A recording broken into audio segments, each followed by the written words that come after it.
Welcome back. During this video, I'm going to discuss 3 more closing techniques: the puppy dog close, and the Ben Franklin close, and the summary close. The puppy dog close is one of the most powerful and best closes of all. It's based on the old story where the kids corner the parents and say, "We want a puppy, we want a puppy, we want a puppy." The parents, knowing what is involved in caring for a dog, say, "No, you're not getting a dog. You won't take proper care of it." The children then say, "Well, please, just take us to the pet store and let us look at the puppies." Eventually, the parents give in and take them to the pet store, but just to look. The pet store owners are smart. They know what's going on and what the parent is thinking. They will then say, "You don't have to make a decision like this right away. You want to be sure. So why don't you take this little puppy home and just play with it for the weekend, and if you don't like it, you can bring it back on Monday." The kids say, "Yes, yes, yes, just for the weekend, just for the weekend." And the parents say, "Well, all right, just for the weekend, just for Sunday." Well, by Sunday night, the kids have lost interest in the dog, and the parents have fallen in love with it. As a result, they end up keeping the puppy, and the sale is made. Now, this method really works. Anytime you can give your prospect an opportunity to touch, taste, feel, smell, or use the product, this is a puppy dog close. One of the most successful photocopier distribution companies I've ever seen has one simple marketing and sales strategy: place machines. They have 10 trucks and 30 salespeople. All the salespeople do is to visit prospective customers and invite them to try out their machines at no charge for a week. Once the prospect has used the machine for a week, he or she gets used to it. They like it. They enjoy its superior features in comparison with what they've been using in the past. Initially, they may say, "No, thank you, I'm not interested, I can't afford it." But after they've used it for a week, they become accustomed to it. They enjoy the convenience of it, and they decide to keep it. I used to have a friend who sold motorhomes, big, expensive motorhomes. They cost $50,000 and more. And in good times and bad, this salesman is one of the top motorhome salespeople in America. Here's how he used the puppy dog close. A prospect would come in to look at a motorhome. Now, this salesman knows that people who buy motorhomes shop around before buying. They go to every single vendor of motorhomes within 100 miles.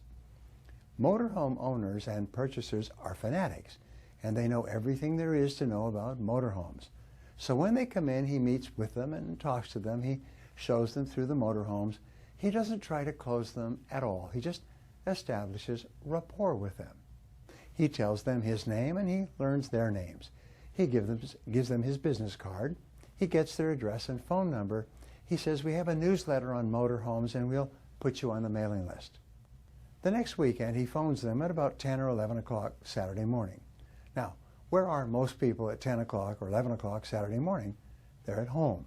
So he says, "I'd like to take you out for lunch. I'd like to show you something absolutely fantastic. I'll pick you up at your home at 12 o'clock, and lunch is on me." Well, they're pleasantly surprised, and they agree.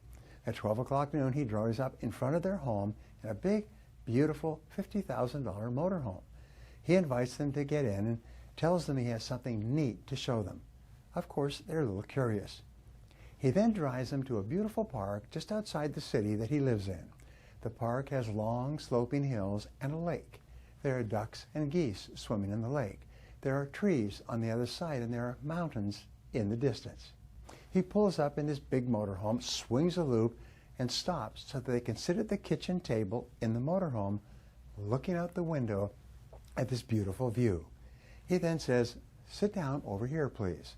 Once they're seated, he opens up the microwave, heats up the food, takes wine out of the refrigerator, puts it in a wine bucket, pours a glass for each of them, and then lays out the food, the china, and the utensils. He then sits down with them, and he says, as they're eating, "Now, isn't this exactly what you want? Isn't this nice? Wouldn't it be nice to be able to do this every single weekend?" He then says, "We have a special on a unit just like this. You can be driving it away by tomorrow afternoon.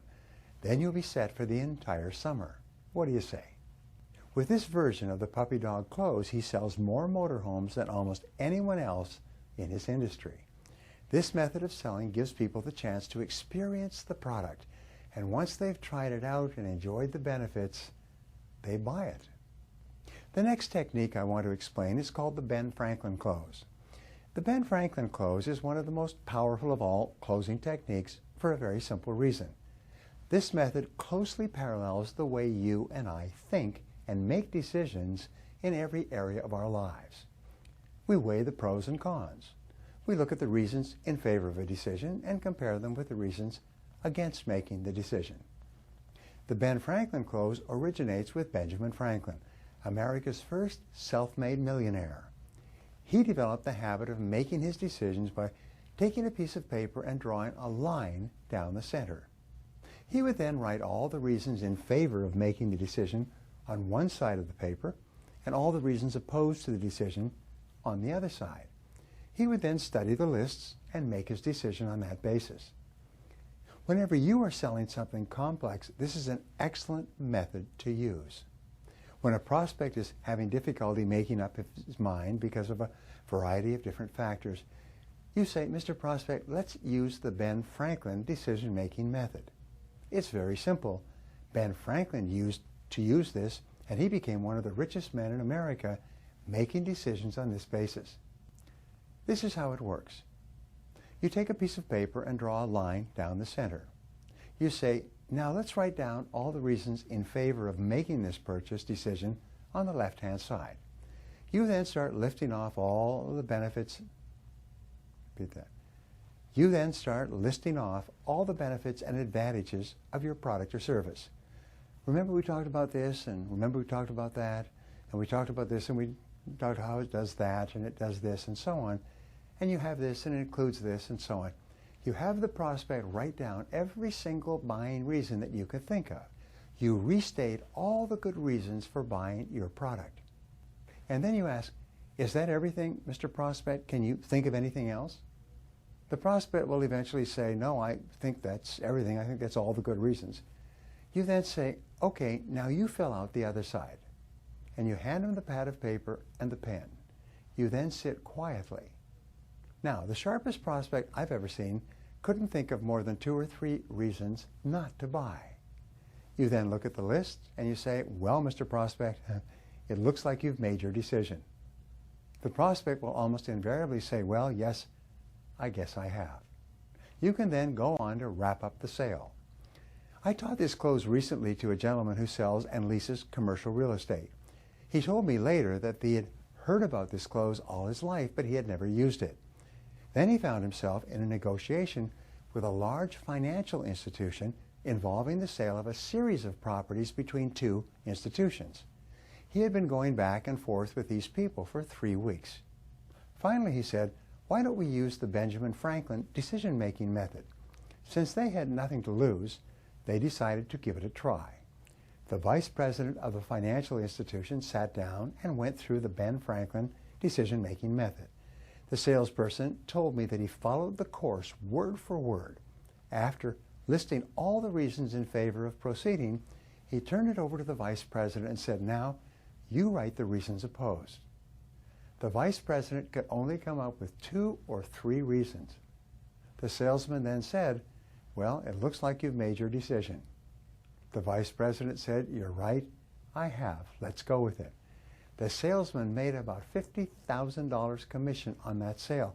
He said he was just amazed at how well it worked. The next technique is called the summary close, and you use this close at the end of the presentation. You say, "Mr. Prospect, let's just briefly go over what we've just talked about." You then summarize everything that you have just discussed and explained. You summarize the features and the benefits one by one. You go through the entire list, right down to the last reason he or she should buy. You then ask, "Can you think of anything else?" The prospect will usually say, "No." You then say, "Well, why don't you give it a try?" Or, "Should we get started on this right away?" Or, "Is this what you had in mind?" Or, "Why don't you just take it?" And you simply close the sale. When you summarize all the reasons for buying the product or service one after another, you'll bring the prospect to the point of his greatest buying desire for what you're selling. For example, let's say that you're selling a home. You say, "Before you make a decision, let's look at all the features of this particular home." Well, it has this open kitchen. It has a big backyard. It has 4 bedrooms and a den. It has a double garage. It's on a quiet street, close to schools and shopping. It's well built and cared for. The price fits in with your guidelines, and so on. You can probably get to 40 positive features with a little bit of creativity. The prospect says, wow, you're right. It's got all those features that we're looking for. They didn't realize how good the home was until it was perfectly described. A summary close can be a powerful way to convince the prospect overwhelmingly that what you are selling is a good deal. Well, we've covered a lot of information, and in the next video, I'm going to teach you the final 4 techniques in my 24 Techniques for Closing the Sale series.